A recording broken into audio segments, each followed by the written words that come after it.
हरे कृष्णा।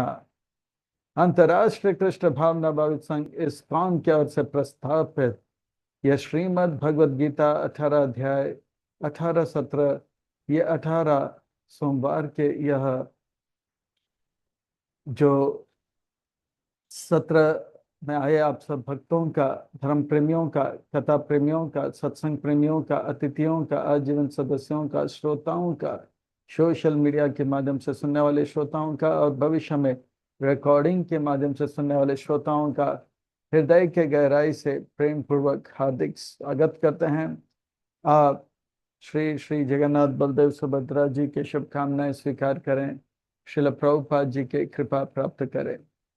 कहते हैं कि जब संसार के लोग हमें चुनते हैं तो हमें संसद में स्थान मिलता है, और भक्तों, जब भगवान हमें चुनते हैं तो हमें सत्संग में स्थान मिलता है। आज हम सब अत्यंत ही भाग्यशाली हैं। श्री श्री राधा गिरधारी जगन्नाथ बलदेव सुभद्रा गौर निताई के परम अनुकंपा आयतु की कृपा, मैत्री कृपा से उनके छत्र छाया के अधीन हमें आश्रय प्राप्त हो रहा है, और उनके चरण कमलों में सेवा का अवसर भी प्राप्त हो रहा है। और उन सेवाओं में भी मानव देह में प्राप्त होने वाली जो सर्वोच्च उत्कृष्ट सेवा है, वह सत्संग का, श्रवण का, कीर्तन का लाभ हमें प्राप्त हो रहा है। इसलिए हम उन भगवान श्री श्री राधा गिरधारी जी, ललिता विशाखा जगन्नाथ बलदेव सुभद्रा जी, श्री श्री गौर निताई, उनके उनके परिकर सहित के पाद पद्मों पर नतमस्तक होकर कोटि कोटि वंदन प्रणाम अर्पण करते हुए संस्था के संस्थापक आचार्य श्रील प्रभुपाद जी के चरणारविंद में कोटि कोटि वंदन प्रणाम अर्पण करते हुए, गुरुदेव जो कि दयामय है, कृपामय है, करुणामय है, प्रातः स्मरणीय वंदनीय पूजनीय है, नित्य वंदनीय पूजनीय स्मरणीय है, उनके चरणारविंद में कोटि कोटि वंदन प्रणाम अर्पण करते हुए यहाँ पर उपस्थित आप सब वैष्णव एवं वैष्णवी भगवत चरण अनुरागी महानुभवी भक्त वृंदों के चरणों में प्रणाम अर्पण करते हुए आज के सत्र की ओर अग्रसर होते हैं। कथा को आरंभ करते हैं, प्रसंग को प्रारंभ करते हैं। यह श्रीमद् भगवद गीता का अर्थ होता है सुंदर भगवान का गीत। श्रीमद् का अर्थ होता है सुंदर, भगवत का अर्थ होता है भगवान का, गीत का अर्थ होता है गाना या गीत। मैं तो कहता हूँ ये कृष्ण भगवान के हृदय से आया हुआ एक प्रेम का संदेश है, आदेश है, प्रेम का एक पत्र है। हर एक जीव के लिए भगवान ये बताना चाहते हैं कि वो हमसे कितना प्रेम करते हैं, और हमसे ये निवेदन करते हैं, आप मुझसे दूर रहकर, अलग रहकर कष्ट दुख का अनुभव क्यों कर रहे, आ घर लौट आ जा। तो ये भगवान का ये प्यार भरा एक निवेदन है, एक लेटर है, एक लव लेटर बोलते हैं। तो ये भगवान का यह दिव्य संदेश, आदेश, उपदेश जो है, एक भगवत गीता के माध्यम, अर्जुन के माध्यम से हम सबको दे रहे हैं। तो आइए ये भगवत गीता का पहला अध्याय की ओर हम प्रस्थान करते हैं। ये पहला अध्याय का शीर्षक है अर्जुन विषाद योग या सैन्य निरीक्षण। और यहाँ पर हम देखेंगे कि किस प्रकार से अर्जुन विचलित हो जाते हैं। इस अध्याय को और अच्छी तरह से समझने के लिए और आत्मसंग्रह करने के लिए एक छोटा सा भूमिका की ओर प्रस्थान करते हैं। हम एक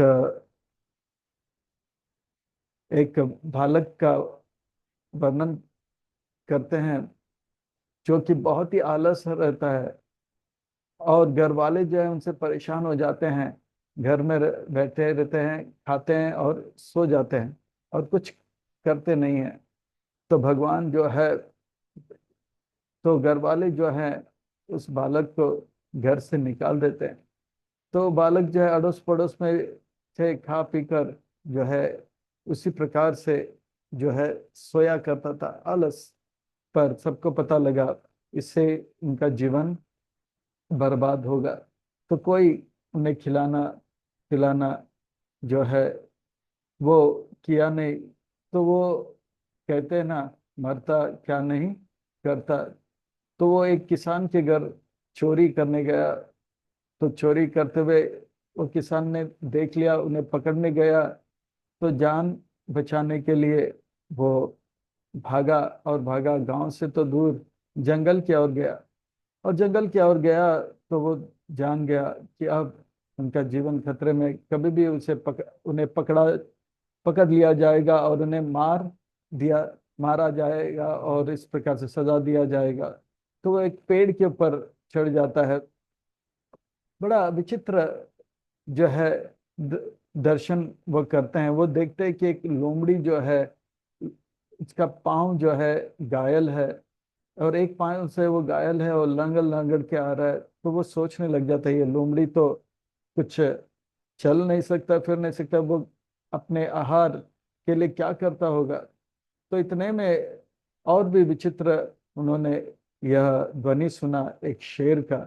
अब वो सोचा कि ये जो है लोमड़ी जो है, अब जो है उसका जीवन खतरे में हो, वो मर जाएगा।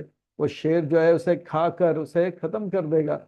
पर विचित्र बात यह था कि वो शेर जो है अपने मुंह में एक मांस का जो है टुकड़ा, जानवर का लाश को खींच के लेके आ रहा था और लोमड़ी को जो है दे देते हैं, और वो लोमड़ी उसे खाने लग जाता है और शेर चला जाता है। इस दृश्य को देखकर वो जो है आलसी बालक सोचने लग जाता है कि भगवान का ये संदेश है कि वो इसी प्रकार से आलसी बनकर बैठे रहे और शेर जैसा कोई आएगा और उसे खिलाएगा। तो वो जो है पेड़ से नीचे उतर के भगवान का ये संदेश समझकर वे अब नदी के गांव के नजदीक नदी के तट पर एक छोटा सा कुटिया बनाकर रहता है। एक दिन, 2 दिन, 3 दिन बीत जाता है और देखता है कि कोई ना कोई आएगा उन्हें खिलाएगा। पर वो देखते हैं कि कोई आ नहीं रहा है। तीसरे दिन एक संत महात्मा वहां से गुजर रहा था, तो उन्होंने देखा ये बालक बहुत ही परेशान है। तो फिर संत ने, महात्मा ने बड़ा दया करके पूछा, बालक क्या बात है। तो उन्होंने कहा, देखिए ऐसे ऐसे बात है और ये भगवान का जो है योजना है। मैं समझ रहा हूँ कि मैं ऐसे बैठा रहूं और जो है मुझे जो है कोई आके खिला पिलाकर चला जाएगा। तो संत ने कहा, ये तो है कि भगवान का योजना, पर इस भगवान की योजना को आप ठीक से समझे नहीं।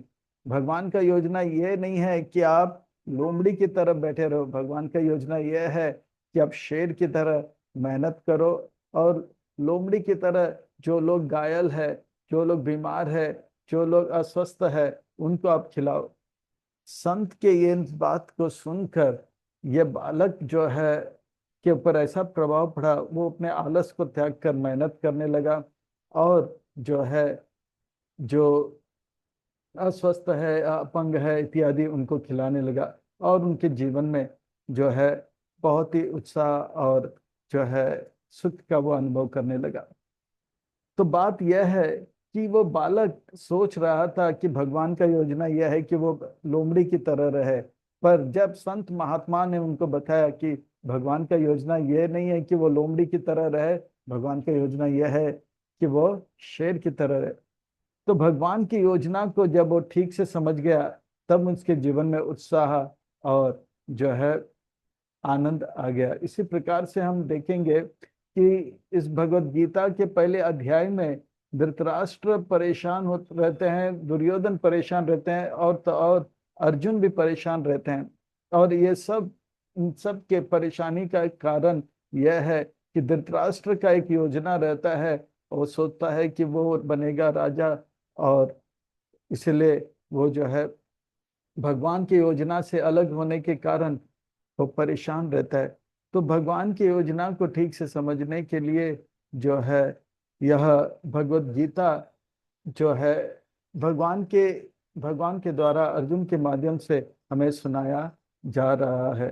तो हम अब जो है छोटे से भूमिका के साथ ये समझेंगे कि किस प्रकार से धृतराष्ट्र परेशान है, दुर्योधन परेशान है और अर्जुन भी परेशान होते हैं। पर हम देखेंगे कि संजय और भीष्म पितामह वो परेशान नहीं रहते हैं, क्योंकि वो भगवान की योजना को भली भांति जानते हैं। तो इस अध्याय को और अच्छी तरह से समझने के लिए और आत्मा संग्रह करने के लिए इस अध्याय को भाग 1, 2, 3, 4, 5 में विभाजित करेंगे। भाग 1 में हम देखेंगे कि किस प्रकार से धृतराष्ट्र परेशान है। भाग 2 में श्लोक नंबर 2 से 11 में हम देखेंगे कि दुर्योधन भी परेशान है। और भाग 3 में हम देखेंगे किस प्रकार से संजय जो है परेशान नहीं है, और भाग 4 में हम देखेंगे शुरू में किस प्रकार से अर्जुन जो है परेशान नहीं है, और भाग 5 में हम देखेंगे कि कैसे अर्जुन जब जो है युद्ध नहीं करने का निर्णय लेता है तो वो परेशान हो जाते हैं।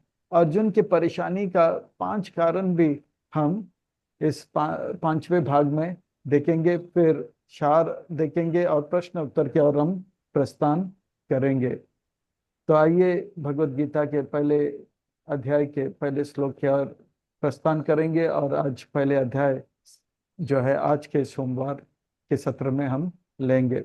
धृतराष्ट्रवाच धर्मक्षेत्रे कुरुक्षेत्रे समवेतायुयुत्सवः मामकाः पाण्डवश्चैव किमकुर्वत संजय। धृतराष्ट्र जो है वो हस्तिनापुर में बैठे हुए हैं, वो अंधे हैं और इसलिए इस युद्ध में भाग ले नहीं पाए, पर व्यास मुनि के कृपा से उनके जो शिष्य है संजय, उनको यह दृष्टि दिया गया था कि जिससे कि वो हस्तिनापुर से कुरुक्षेत्र की भूमि में जो हो रहा है वो भले भांति देख सकता है। और संजय जो है जो सम्यक रूप में जो है सारे जो है शत्रु से जय प्राप्त करते हैं, उसे संजय कहते हैं। काम क्रोध लोभ इत्यादि से जय जिन्होंने प्राप्त किया उसे संजय कहते हैं। और धृतराष्ट्र का अर्थ होता है जो जो है ये राष्ट्र को आप धारण करना चाहते हैं। तो धृतराष्ट्र का जो है विचलित है वो उनके शब्दों से पता लगता है, और वो कह रहा है कि माम कहा पांडवश्चैव। वो जो है वो जो है उनके हृदय में कितना नफरत है वो हम देख सकते हैं, उनके अंदर कितना भय है वो हम देख सकते हैं, और वो कितना विचलित है वो भी देख सकते हैं। तो वो संजय से पूछ रहे हैं कि ये धर्म क्षेत्र है, कुरुक्षेत्र है, इस धर्म क्षेत्र कुरुक्षेत्र के प्रभाव से कहीं मेरे पुत्र जो है वो जो है धार्मिक तो नहीं बनेंगे, युद्ध को तो युद्ध जो है टाल टाल देंगे, या ये धर्म के प्रभाव से पांडव लोग शक्तिशाली होंगे। तो ये जो है उनका भय था। धर्म क्षेत्र कुरुक्षेत्र समवेत युत्सवा, दोनों सेना 11 अक्षयोनी सेना जो है कौरव के और 7 अक्षयोनी सेना जो है पांडवों के एकत्र तो हुए हैं, अब दोनों युद्ध के लिए तैयार तो हो चुके हैं। अब प्रश्न ये पूछना कि मकरुता वो क्या कर रहे हैं, ये जो है बेवकूफी है। मान लो कि कोई व्यक्ति भूखा है और उनके सामने थाली रख दिया है, तो ये पूछना कि वो जो है किस प्रकार से जो है अब क्या कर रहा है, ये बेवकूफी होगा। पर हम देखेंगे कि ये जो है धृतराष्ट्र भयभीत है और उनके भय से ये प्रश्न पूछ रहे हैं कि वो की मकरुता क्या कर रहे हैं, और उनके अंदर नफरत देखिए। वो 5 पांडवों के पुत्र को भी अपना ही मानना चाहिए क्योंकि वो ज्येष्ठ है श्रेष्ठ है, पर वो जो है 5 पांडवों को अपने से अलग और अपने 100 पुत्र को अपना मान रहे हैं, ये नफरत भी हम देख सकते हैं। और ये जो है धृतराष्ट्र विचलित इसलिए है क्योंकि धृतराष्ट्र के मन में एक योजना चल रहा है कि वो बनेगा राजा, और भगवान का योजना है कौन बनेगा राजा, युधिष्ठिर बनेगा राजा। तो संजय समझ गए कि धृतराष्ट्र जो है अब वो जानना चाहते हैं कि उनके पुत्र क्या कर रहे हैं, 100 पुत्र क्या कर रहे हैं। उनके पुत्रों में जो है दुर्योधन सबसे उनका प्यारा था, श्रेष्ठ था, ज्येष्ठ था, तो वो दुर्योधन के बारे में ही बताना आरंभ करते हैं। श्लोक नंबर 2 से लेके 11 में संजय वाच दृष्ट्वा तु पांडवानीकं व्यूढ़ं दुर्योधनस्तदा आचार्यमुपसंगम्य राजा वचनमब्रवीत्।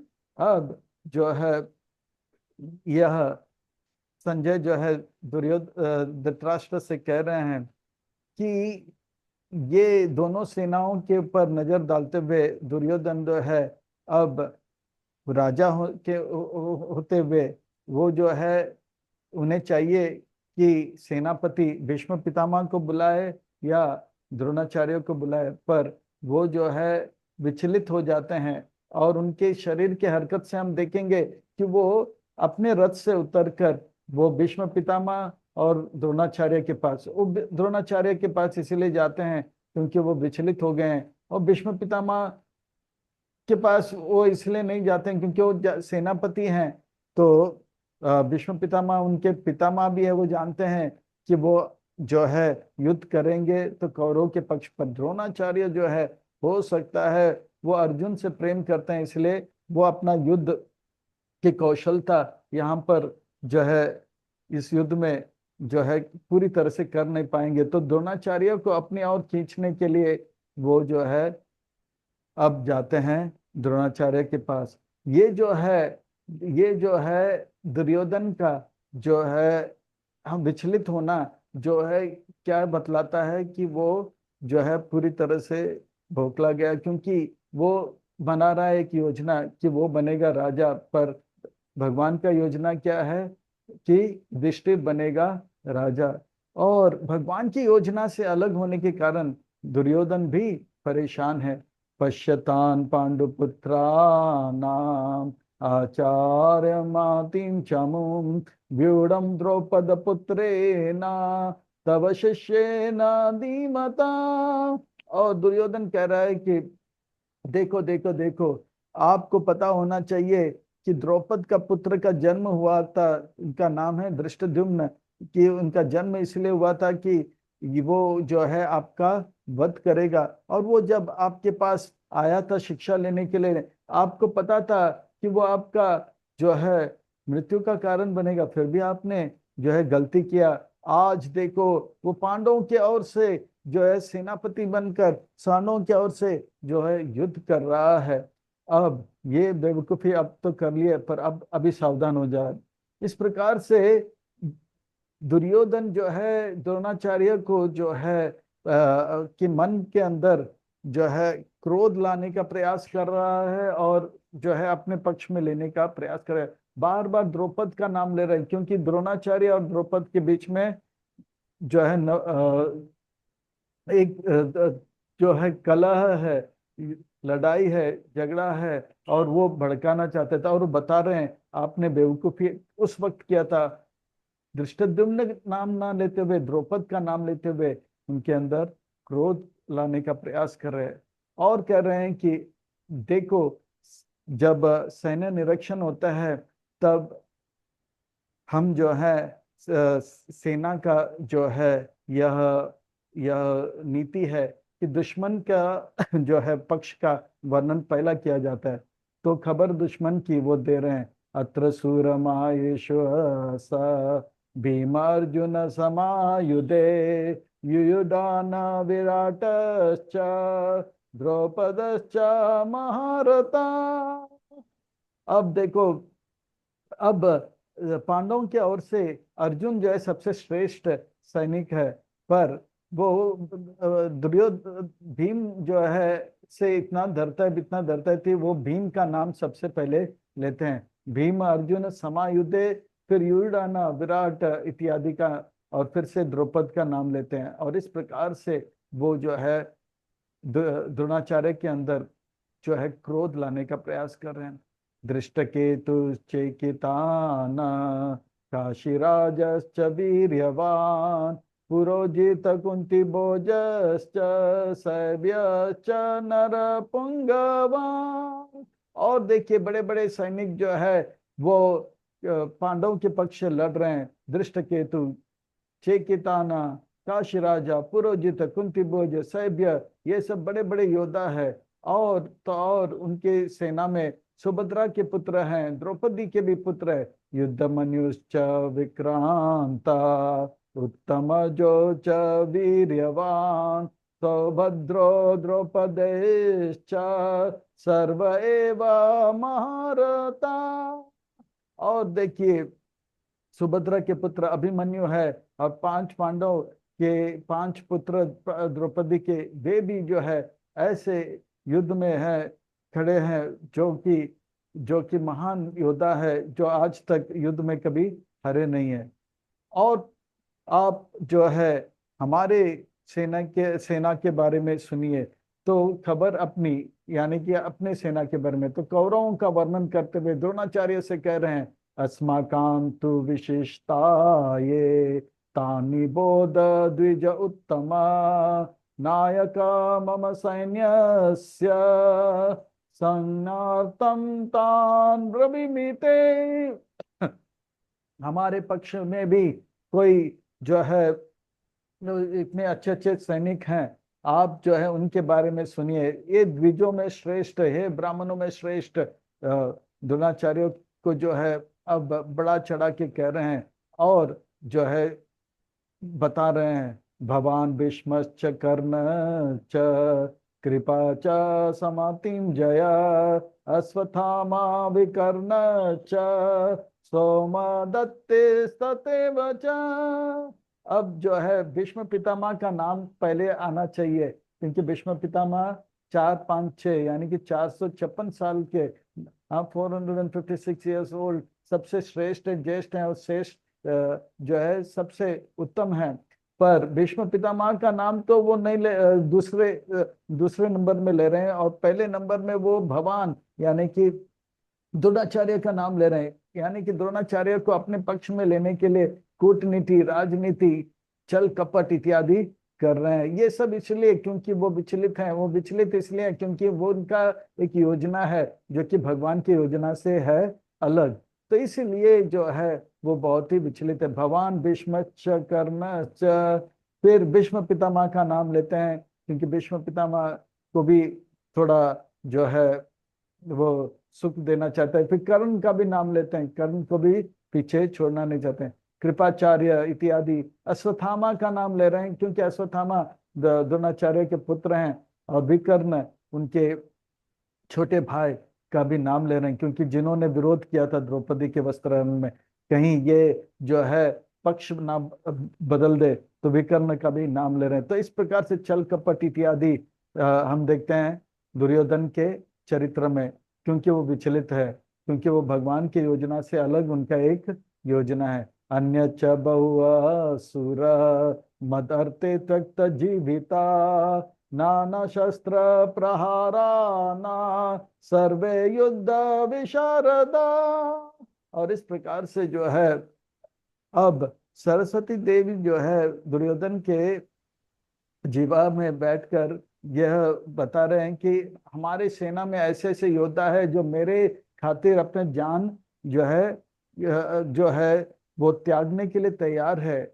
और जो है यहाँ पे त्यक्ता, यहाँ पे वो बता रहे हैं मद अर्थ त्यक्ता जीविता, इसका अर्थ है कि वो सब मरेंगे, और ये धर्म युद्ध है, और इस धर्म युद्ध में दो ही जो है परिणाम निकलेगा, या तो वो जिएंगे या मरेंगे। जो जिएगा वो जीतेगा, और जो मरेगा वो हारेगा, कोई जो है वापस नहीं आएगा। तो यहाँ पर दुर्योधन कह रहा है कि मद अर्थे त्यक्त जीविता, यानी कि वो सब मरेंगे, यानी कि वो हारेंगे। और दूसरे दूसरे शब्द में वो जो है सरस्वती देवी जो है दुर्योधन के मुख से ये बता रहे हैं कि वो जो है वो उनका पक्ष हरेगा, यानी कि कौन जीतेगा, पांडव जीतेंगे। आगे दुर्योधन कह रहा है, अपर्याप्तम तदस्माकं बलम भीमाभिरक्षितम पर्याप्तम तव इदम एतेषां बलम भीमाभिरक्षितम। वो बता रहे हैं कि देखो देखो, हमारा सेना जो है भीष्म पितामह द्वारा सुरक्षित है, जो कि 4 5 6 यानी कि 456 साल की जो है युद्ध की कला से निपुण है, अनुभवी है। और ये पांडव का सेना जो है भीम द्वारा सुरक्षित है, जिसके अंदर कोई अनुभव नहीं है। और इस प्रकार से ये इन बातों को सुनकर भीष्म पितामह सोचने लग जाते हैं कि अरे ये मेरा पोता क्या बके जा रहा है। मैं जो है कृष्ण का ध्वनि सुनना चाहता हूँ, कृष्ण का वाणी सुनना चाहता हूँ, कृष्ण के द्वारा बजाए हुए शंख सुनना चाहता हूँ। और जो है दुर्योधन जो है यहाँ पे थोड़ा सा फिर से सबको संकेत कर रहे हैं, ध्यान में रखिए कि भीष्म पितामह जो है हमारे सेनापति हैं, और उनको मारने जो है सबसे पहले उन्हें ही उन्हीं के ऊपर वार किया जाएगा, क्योंकि ये जो युद्ध होता है, जो सबसे महत्वपूर्ण व्यक्ति है या महत्वपूर्ण स्थान है, वहां जो है जब जब दावा किया जाता है और उस व्यक्ति को उड़ाया जाता है, बाकी सब बड़े आसानी से मारे जाएंगे। तो भीष्म पितामह का रक्षा हम करेंगे। तो ये कहते हुए वो कहते हैं, अयनेषु च सर्वेषु यथा भागान अवस्थितः भीष्मान् एव विरक्षन्तु भवन्तः सर्वे ही। और इस प्रकार से जो है भीष्म पितामह का रक्षा करो। अब जब भीष्म पितामह थोड़ा सा जो है ये हो जाते हैं, अरे ये मेरा पोता दुर्योधन क्या बोले जा रहा है, बोले जा रहा है, मैं अब जो है कृष्ण का वाणी सुनना चाहता हूँ, कृष्ण का द्वारा बजाए हुए शंख सुनना चाहता हूँ, जो कि अति मधुर आदि मधुर है। पर कृष्ण तो तब शंख बजाएंगे जब मैं शंख बजाऊंगा। तब भीष्म पितामह अपनी ओर से शंख बजाते हैं और इसका सुंदर वर्णन आता है। ये शंख का वादन जो है, हम देखेंगे कि भीष्म पितामह विचलित नहीं है, क्योंकि वो जानते हैं कि भगवान का योजना क्या है। कि भगवान का योजना है कि युधिष्ठिर बनेगा राजा, और युधिष्ठिर जो है बनेगा राजा। और भीष्म पितामह इसीलिए विचलित नहीं है। और हम देखेंगे कि संजय भी विचलित नहीं है, क्योंकि संजय भली भांति जानता है कि भगवान का योजना क्या है। ये युद्ध होगा और युद्ध से जो है युधिष्ठिर को राजा करके जो है घोषित किया जाएगा। अब संजय कह रहे हैं, तस्य संजायान हर्षम कुरु वृद्ध पितामह स महानादं विनोदयच्चे शंकम दद्मो प्रतापावान। इस प्रकार से जो है भीष्म पितामह शंख बजाते हैं, और ऐसा शंख बजाते हैं मानो कि एक सिंह ने का गरज होता है, और इससे जो है दुर्योधन को बहुत ही सुख देते हैं। और जैसे भीष्म पितामह ने शंख बजाया, कौरव के पक्ष से सभी जो है शंख बजाने लग जाते हैं, ढोलक पीटने लग जाते हैं, और जो है भोंपू इत्यादि बजाते हैं, ताकि कोलाहल सा मच जाता है। क्योंकि युद्ध में जो है मारना है और या तो मरना है, और यहाँ पर जो है इस प्रकार का जो है भाव लाने के लिए इस प्रकार का कोलाहल बहुत आवश्यक होता है। और इस प्रकार का जब कोलाहल होता है, जो क्षत्रिय होते हैं, जो सेना में प्रशिक्षण लेते हैं, वही जो है खड़े रह सकते हैं। बाकी इस प्रकार का कोलाहल को देखकर उनके जो है पैजामा या धोती आगे से गीला और पीछे से पीला हो जाएगा।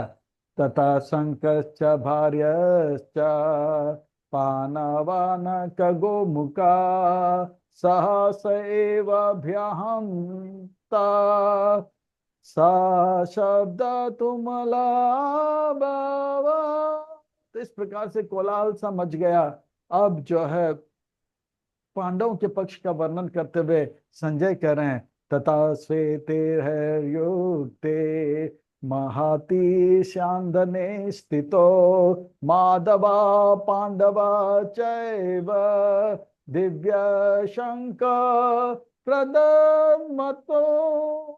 तो इस प्रकार से अब जो है पांडवों के तरफ से शंख का ध्वनि का वर्णन कर रहे हैं, और जो है वो बताएंगे कि किस प्रकार से माधव माधव शब्द इस्तेमाल कर रहे हैं, क्योंकि माधव का अर्थ होता है भाग्य की देवी लक्ष्मी के पति, यानी कि भाग्य की देवी जो है लक्ष्मी के पति कृष्ण जो है अब पांडवों की ओर से लड़ रहा है, यानी कि पांडवों की ओर से खड़ा हुआ है। तो वो भाग्य भी पांडवों की ओर से होगा, और जहां पे भगवान और भगवान के भक्त होगा वहीं पे जय होगा। तो ये जो है संकेत दे रहे हैं कि इस धृतराष्ट्र को कि जय किसका होगा, पांडवों का होगा। और 5-6 शंखों का वर्णन करेंगे, 5 पांडवों के शंखों का वर्ण और कृष्ण के शंख का नाम। और कह रहे हैं, पांचजन्य ऋषिकेशो देवदत्तम धनंजया पौंड्रम दद्मो महाशंकम भीमा कर्मा वृकोदरा। पांचजन्य नाम के शंख जो है ऋषिकेश यानी कि कृष्ण बजाते हैं। देवदत्त नाम का शंख जो है धनंजय, जो कि धन संग्रह किया, अर्जुन बजाते हैं। और पौंड्र नाम का शंख जो है भयंकर कर्म करने वाले वृकोदरा, यानी कि भीम का एक और नाम है वृकोदरा। हम सबके पेट में एक अग्नि जलता है, वैष्णवार अहम वैष्णव भूतवा, पर भीम के अंदर पेट में एक और अग्नि है जिसको वृक कहते हैं, जिससे वो 10,000 हाथियों का खाना एक साथ बड़े आसानी से खाकर उतना ही भयंकर काम कर सकता है, इसलिए वृकोदर नाम दिया गया है। और जो है अनंत विजय नाम का शंख जो है युधिष्ठिर बजाते हैं। नकुल सहदेव जो है सघोष और मणि पुष्प का नाम के जो शंख बजाते हैं। आन, अनंत विजयम राजा कुंती पुत्र युधिष्ठिरा नकुल सहदेवश्च सुघोषः मणि पुष्प को। तो अब तक जो है कुंती के पुत्र अर्जुन, भीम और युधिष्ठिर के शंखों का नाम वर्णन करते हैं। अब नकुल सहदेव जो कि माद्री के पुत्र हैं, वो सघोष और मणिपुष्प नाम का जो है यह शंख बजाते हैं। तो 6 शंखों का नाम वर्णन करते हुए अब जो है कौरव के पक्ष के सेना पांडवों के पक्ष के का वर्णन करते हुए कहते हैं, कश्यश्च परमेशो असा शिखंडी च महारथा धृष्टद्युम्न विराटश्च सात्यकी च पराजिता। शिखंडी जो है तो भीष्म पितामह के मृत्यु का कारण हो गए, और धृष्टद्युम्न जो है द्रौपद के मृत्यु, द्रोणाचार्य के मृत्यु का कारण होगा, और सात्यकी जो है कर्ण के मृत्यु का कारण होगा। दूसरे शब्दों में यहाँ पर जो है वो बता रहे हैं कि कौरव के पक्ष में जो है जितने भी सेनापति आएंगे वो मारे जाएंगे, और जीत जो है पांडवों का होगा। द्रौपद द्रौपदी च सर्वसा पृथ्वी पते सुभद्र च महाबाहो शंखदद्मो पृथक प्रीता। अब द्रौपदी के पुत्र जो है 5 पुत्र वो भी शंख बजाते हैं, अभिमन्यु सुभद्रा के पुत्र वो भी शंख बजाते हैं। और इन सब के शंखों का जो है सुंदर वर्णन करते हुए आगे कहते हैं, इसका ऐसा प्रभाव पड़ा, साघोषो धातराष्ट्राणाम हृदयानि व्ययादरायत नाभाश्च पृथ्वीं चैव तुमुलभ्यानुआदयान्। और इस प्रकार से इसका प्रभाव पड़ा कि जब कौरव के पक्ष से जब शंख बजाया गया था, तब कहते हैं कि सिंह की तरह जो है भीष्म पितामह का शंख का ध्वनि था और कोलाहल मचा था। पर जब 5 पांडवों की ओर से शंख का वर्णन करते हैं, तब कहते हैं कि इसका ऐसा प्रभाव पड़ा कि कौरव के पक्ष में जितने भी थे उनके हृदय जो है कांपने लगा, यानी कि वो डर गए, यानी कि वो ऐसा प्रभाव पड़ा कि आकाश फटने लगे, पृथ्वी कांपने लगा, और उनका हृदय जो है भय से जो है तरतराने लगा। तो दूसरे शब्दों में हिंदी में कहावत है, कहते हैं ना, जो डर गया वो मर गया, और जो मर गया वो इस हर गया, यानी कि संकेत कर रहे हैं जय किसका होगा, पांडवों का होगा। अब धृतराष्ट्र दुर्योधन ने सेना निरीक्षण किए, संजय ने भी एक तरह से संजय सेना का निरीक्षण करते हैं। अब अर्जुन का सेना निरीक्षण का वर्णन जो है संजय करेंगे। अतः व्यवस्थित दृष्ट्वा धातराष्ट्रान् कपिध्वज प्रवृत्ते शस्त्र संपाते धनुरुद्यम्य पांडवा ऋषिकेशम तदा वाक्यम इदम आह महीपते। और इस प्रकार से वर्णन कर रहे हैं कि वो जो है उत्तम रथ पे आरूढ़ जो है अर्जुन और पांडव कृष्ण का वर्णन कर रहे हैं कि किस प्रकार से वो एक ऐसे रथ पे आरूढ़ है जिसके ऊपर कपि यानी कि बंदर यानी कि हनुमान जी का एक ध्वज है। और हनुमान जी ने जो है वादा किया था, जब भी कष्ट होगा या बहुत ही आवश्यकता पड़ेगी। भीम से कहा था कि मैं आप सबका साथ दूंगा, और जिस प्रकार से राम के साथ हनुमान ने दिया था, वही हनुमान अब राम यानी कि कृष्ण के साथ है, और कहते हैं कि उस स्थान पर वो रहेंगे और भीम का साथ देंगे। और राम जी को जिस प्रकार से जय प्राप्त हुआ था, उसी प्रकार से जो है भीम और भीम के पक्ष को भी जय प्राप्त करेंगे। दूसरे शब्दों में संजय बता रहे हैं कि जीत किसका होगा? पांडवों का होगा। और अब जो है अर्जुन बड़े छाती थाम कर कहते हैं मुझे दोनों सेनाओं के बीच जाना है। अर्जुन वाच सेनयोरुभयोर मध्ये रथम स्थापयामि अच्युता यावदेता निरीक्षे अहम युद्ध कामान अवस्थितान। और कहते हैं कि मुझे दोनों सेना के बीच रथ लेकर जाइए, मैं देखना चाहता हूं कि कौरव के सेना का किस प्रकार से रचना हुआ है। भगवान कहते हैं सावधान, आप जो है अब दुश्मन को तो थोड़ी देर देखोगे, बाद में रिश्तेदार को देखोगे देखोगे और दुश्मनी छोड़कर रिश्तेदारी आरंभ करोगे। अर्जुन कहता नहीं, मैं एक एक को चुन चुन के मारूंगा। तो बोला ठीक है, चले। खेरमया सह योदाव्यम अस्मिन् रण समुद्यमे। तो बोलते ठीक है, चलिए। तो अब जो है दोनों सेनाओं के बीच में भगवान जो है रथ को लेकर जाते। योत्स्यमाना अवेक्षे अहम या एते अत्र समागतः दात्राष्ट्रस्य दुर्बुद्धेर युद्धे प्रिय चिकीर्षवा। मैं देखना चाहता हूँ ये धृतराष्ट्र के दुर्बुद्धि वाले जो है पुत्र दुर्योधन के साथ कौन कौन दे रहा है, उन्हें मैं देखूंगा और मैं चुन चुन के मारूंगा। और भगवान ने जो है ये नहीं सोचे कि अरे मैं तो तीनों लोक का स्वामी हूँ, पूरे सृष्टि का नाथ हूँ, मैं सृष्टि नाथ हूँ, जगन्नाथ हूँ, लोकनाथ हूँ।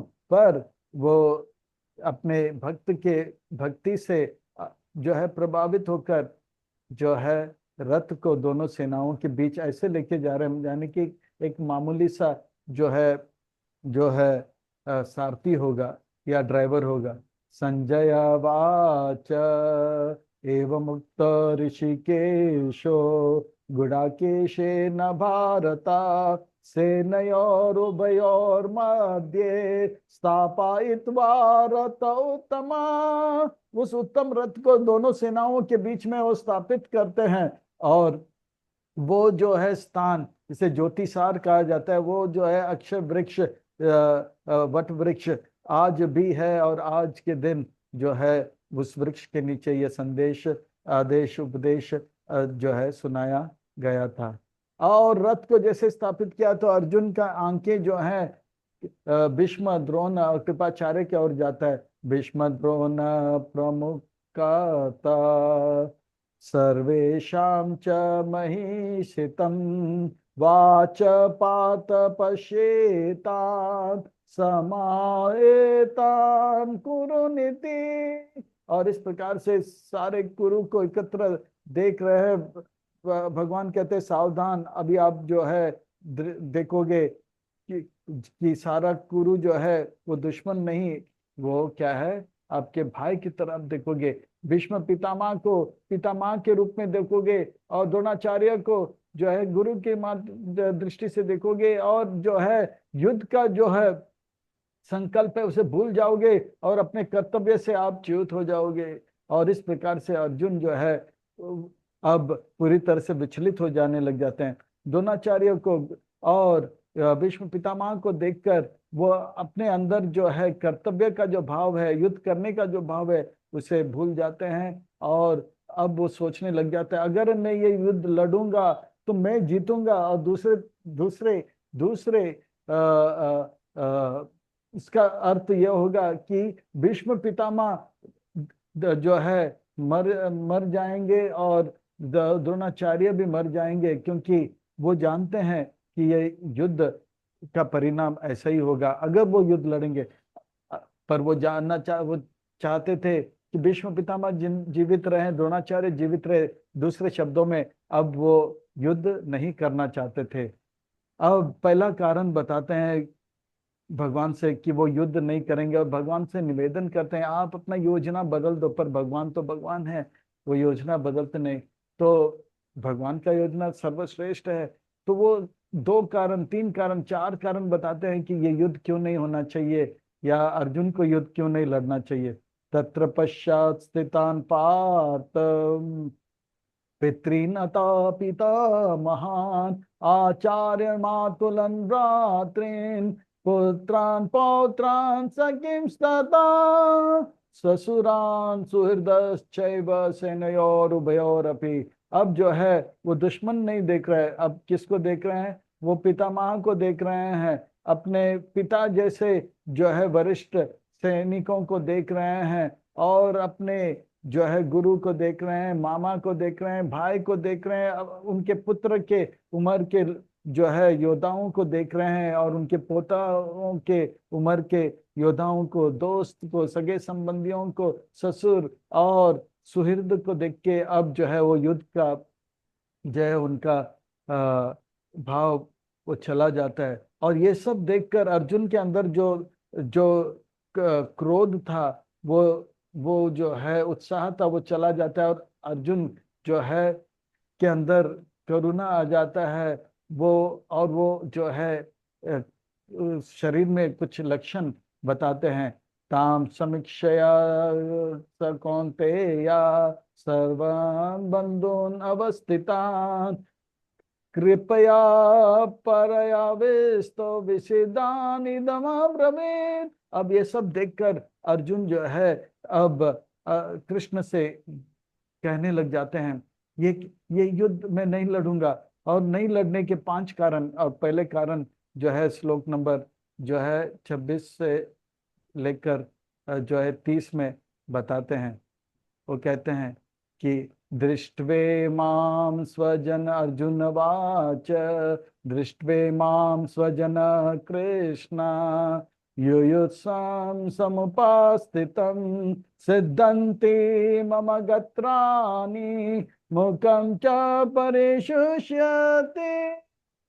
अब जो है वो कह रहे हैं कि अब मैं अपने समक्ष जो है अपने रिश्तेदारों को देखकर मेरे अंदर जो है वो युद्ध का जो उत्साह वो चला जा रहा है, मेरा शरीर जो है वो कांपने लग रहा है, और मेरा मुख जो है सूखने लगा है। जैसे कोई विद्यार्थी जब परीक्षा देने जाता है, पर परीक्षा का तैयारी ठीक से नहीं होता है, तो क्या तो वो जो है वो जो है परीक्षा के प्रश्न उत्तर प्रश्न को देखकर उनके हाथ कांपने लग जाते हैं, शरीर कांपने लग जाते हैं, मुंह सूखने लग जाते हैं। वे पातु शरीरे में रोमहर्ष च जायते गांडीवम श्रम सत्ते हस्तात् त्वचैव परिधायते। और इस प्रकार से उनका पूरा शरीर कांपने लग गया। अब बाल जो है रोंगटे खड़े होने लगे, और उनके हाथ में जो गांडीव था जिसका उनको बड़ा गर्व था, वो जो है हाथ से फिसलने लगे, उनके त्वचा जो है जलने लगा। तो इस प्रकार से 6 लक्षण और बता रहे हैं। और अर्जुन के अंदर जिस प्रकार से विद्यार्थी तैयार नहीं होता है तो उनके शरीर कांपने लग जाते हैं, रोंगटे खड़े हो जाते हैं, और जो है और हाथ से जो है वो पेन फिसलने लग जाता है। इसी प्रकार से अर्जुन का हाल बेहाल हो गया। हाल बेहाल इसलिए हो रहा है क्योंकि अर्जुन अब जो है भगवान की योजना से एक अलग योजना बना रहा है। ना चा शक्नोमि अवस्था तुम ब्रह्मातीव च मे मनः निमितानि च पश्यामि विपरीतानि च केशव। अब जो है उनका मन चकराने लग जाता है। तो इस प्रकार से वो जो है 7 लक्षण बताते हैं, और कहते हैं कि ये दया के कारण वो समझ रहे हैं कि ये मेरे सामने मेरे रिश्तेदार हैं, मेरे संबंधी है, और मैं ये युद्ध लड़ूंगा तो मैं जीतूंगा, और दूसरे शब्दों में वे सब मारे जाएंगे। मैं उन्हें जिंदा देखना चाहता हूँ। शरीर की जो है का चिंतन है, पर उनको पता नहीं है अगर अर्जुन युद्ध करे तो अर्जुन के भक्ति से भरा हुआ ये जो तीर से धनुष से तीर निकलेगा, इससे जो है कौरवों को लाभ होगा, उनका भी आध्यात्मिक उन्नति होगा, उनको जो है भगवान के जो है धाम प्राप्त होगा। पर ये भगवान का योजना वो समझ नहीं पा रहा था। अब दूसरा कारण बताते हैं। भगवान ने जब देखा कि जब अर्जुन ने देखा कि भगवान अर्जुन को युद्ध करने के लिए प्रेरित कर रहे हैं, तो दूसरा कारण बताते हैं, ये मैं आज तक जो भी किया अपने पितामह को प्रसन्न करने के लिए किया, जो भी युद्ध लड़ा या जो भी परीक्षा, जो भी कार्य किया भीष्म पितामह को प्रसन्न करने के लिए, पर ये युद्ध में लड़ूंगा और ये युद्ध जीतूंगा, और इसका परिणाम जो है भीष्म पितामह को मैं बताना चाहूंगा, पर भीष्म पितामह तो नहीं रहेंगे, तो ये युद्ध लड़कर मुझे लाभ नहीं होगा, तो जो है मुझे प्रसन्नता नहीं होगी, क्योंकि भीष्म पितामह को मैं प्रसन्न होते हुए देखूंगा नहीं, तो ये युद्ध मैं नहीं लड़ना चाहता हूँ। यानी कि प्रसन्नता चाहते थे, वो चाहते थे कि भीष्म पितामह को प्रसन्न देखें, पर ये युद्ध अगर छिड़ जाए तो भीष्म पितामह तो जीवित नहीं रहेंगे।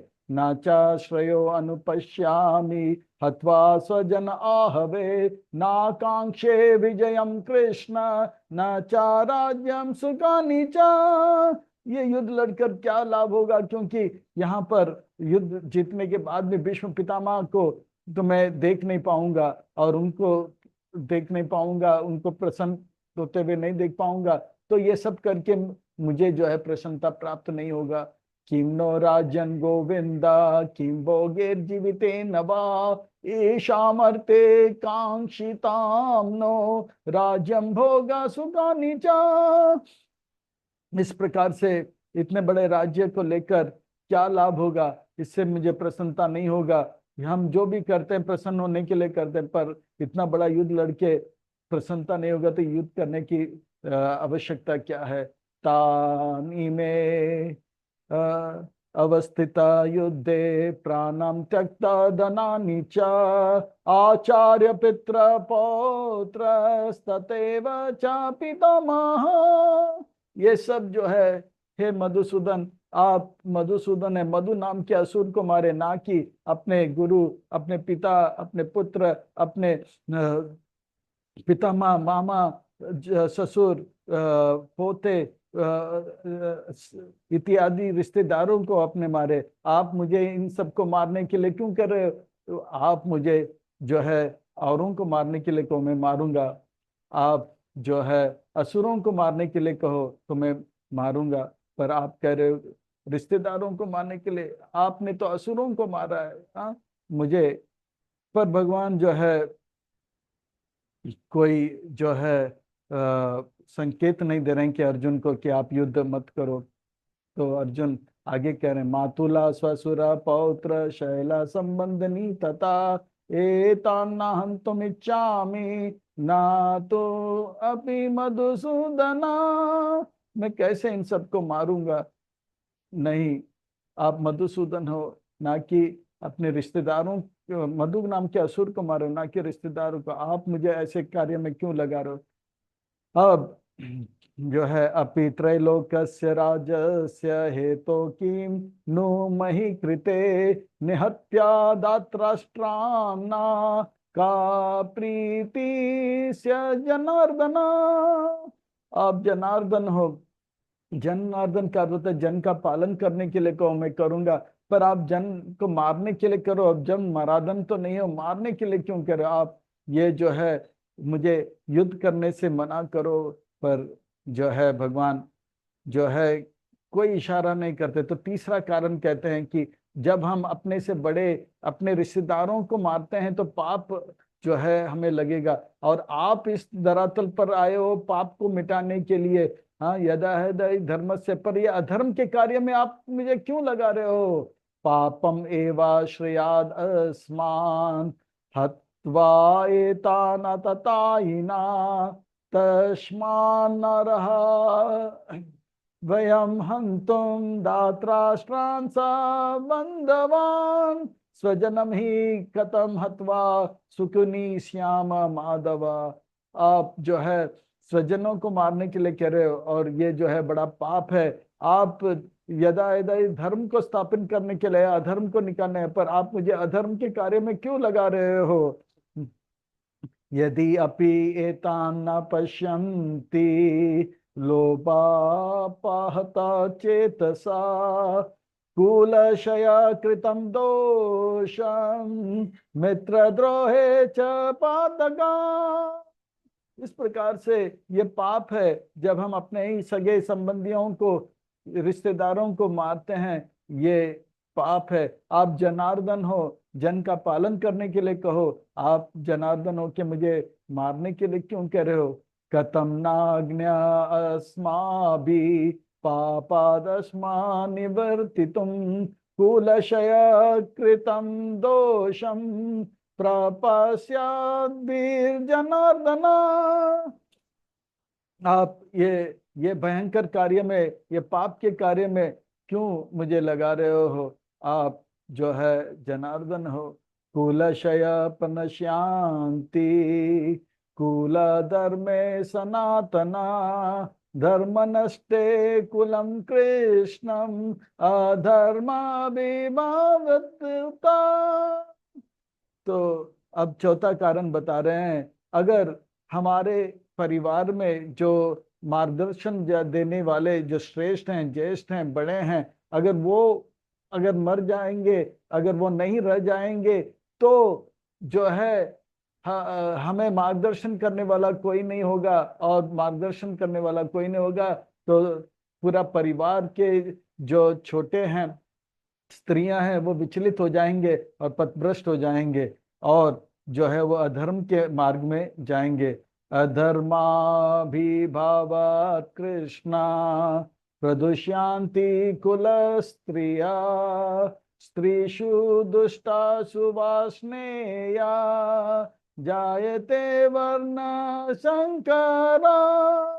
और इस प्रकार से अधर्म जब बढ़ेगा तो स्त्रियां जो है कुलषित हो जाएंगे, क्योंकि बड़े श्रेष्ठ ज्येष्ठ नहीं होंगे, तो स्त्री जो है स्त्रियां जो है वो उनको मार्गदर्शन देने वाले कोई नहीं होंगे, और इस समाज के कुछ लंपट लोग जो हैं स्त्रियों के साथ क्या मीठे मीठे बात करेंगे, और उनको जो है अपने बातों में लाकर उनके चरित्र को पथभ्रष्ट करेंगे, और इस प्रकार से उनसे जो संतान उत्पन्न होगा उनको अपने पिता का नाम पता नहीं होगा, वर्ण शंकर जो है उत्पन्न होगा, पाप जो है बढ़ेगा।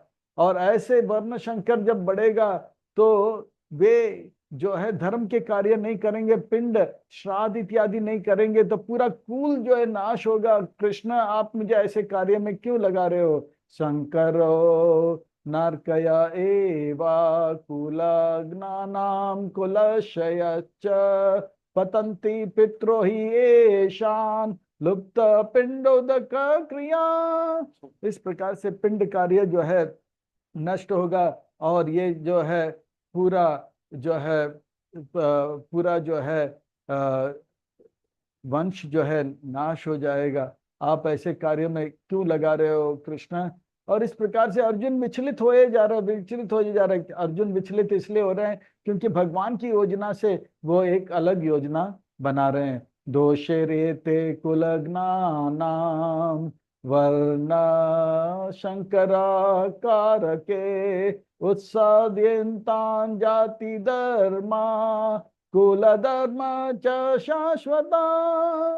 और इस प्रकार से ये इस युद्ध के माध्यम से अगर जितने भी ज्येष्ठ हैं, श्रेष्ठ हैं, वो मारे जाएंगे तो मार्गदर्शन देने वाले परिवार में कोई नहीं होंगे, और इससे जो है स्त्रियां कुलषित हो जाएंगे, और उन्हें उनके द्वारा जो संतान उत्पन्न होंगे वो सब जो है अधर्मिक होंगे, और जो है श्राद्ध पिंड आदि जो है वो रुक जाएगा, और पूरा कुल नाश हो जाएगा। उत्सना कुल धर्मानाम मनीषानाम जनार्दना नरके नियतम वासो भवा इति अनुशुश्रुमा। और इस प्रकार से वो कृष्ण आप जो है जनार्दन हो, पर ये कार्य करने के द्वारा जो है जन का पालन नहीं होगा, जन लोगों का जो है नाश होगा, और ये सब नरक की ओर जाएंगे, और अधर्म और बढ़ेगा। आप धर्म के बारे में धर्म को स्थापित करने आए हो, ना कि अधर्म को, वो कृष्ण। तो इस प्रकार से अब जो है अर्जुन देख रहे हैं कि कृष्ण अब जो है उनको संकेत नहीं दे रहे हैं कि युद्ध छोड़ने के लिए। अब पांचवा कारण बता रहे हैं और वो कह रहे हैं कि मैं पूरी तरह से बौखला जा रहा हूं, मुझे कुछ समझ नहीं आ रहा है, मुझे करना क्या है। अहो बत्ता महापापम कर्तुम व्यावस्थित वयम यद राज्य सुखालोभेना हंतुम स्वजना युध्यता। तो इस प्रकार से वो कहते हैं कि अब जो है मैं तो युद्ध करना नहीं चाहता हूं, पर देखिए एक छोटा सा राज्य के लिए हमारे सामने जो है हमारे ही रिश्तेदार खड़े हुए हैं। मैं अब जो है ये युद्ध नहीं लड़ूंगा, भले वो हथियार लेकर मेरे सामने आए, मेरे मुझे मारे, पर मैं हथियार उठाऊंगा नहीं। और पूरी तरह से बौखला गया कि वो कर्तव्य एक क्षत्रिय का यह है कि युद्ध युद्ध के लिए जब चुनौती दिया जाए तो युद्ध का चुनौती को स्वीकार करे, पर वो कहता है कि मैं हथियार उठाऊंगा नहीं। तो वो पूरी तरह से अब जो है विचलित हो चुके हैं। यदि माम अप्रतिकारम अशस्त्रम शस्त्र पानया धातराष्ट्ररणे हन्युस् तन्मे क्षेम तरम भवे। इस प्रकार से वो कह रहे हैं कि अब मैं जो है अपने हाथ से हथियार छोड़ दूंगा, भले वो जो है हम हथियार लेके मुझे मारे, मैं अब ये युद्ध नहीं लड़ूंगा। संजय वाच एवं उक्त्वा अर्जुन सांख्ये रतोपासत उपविशत विसृज्य सासरं चापम शोक संविघ्न मानसा। तो इस प्रकार से अब अर्जुन जो है गांडीव जो है उनका जो धनुष उसे नीचे रख के पूरी तरह से बौखला जाते हैं। और ये सब का कारण क्या है, भगवान ये बताना चाहते हैं कि अर्जुन जैसे व्यक्ति भी अगर भगवान की योजना से थोड़ा भी हम अलग से योजना बनाएंगे तो हम पूरी तरह से विचलित हो जाएंगे, पूरी तरह से जो है हम जो है हम जो है अपने कर्तव्य से जो है अलग हो जाएंगे और जो है परेशान रहेंगे।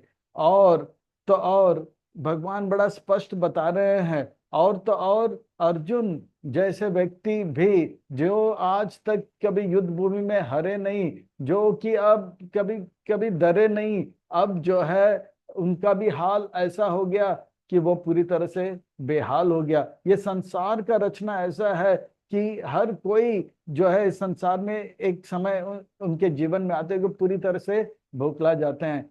और इसका मुख्य कारण यह है कि अर्जुन जैसा व्यक्ति भी अगर भगवान की योजना से अलग कुछ योजना बनाए भक्त, तो भी वो विचलित हो जाएगा और पूरी तरह से बौखला जाएगा।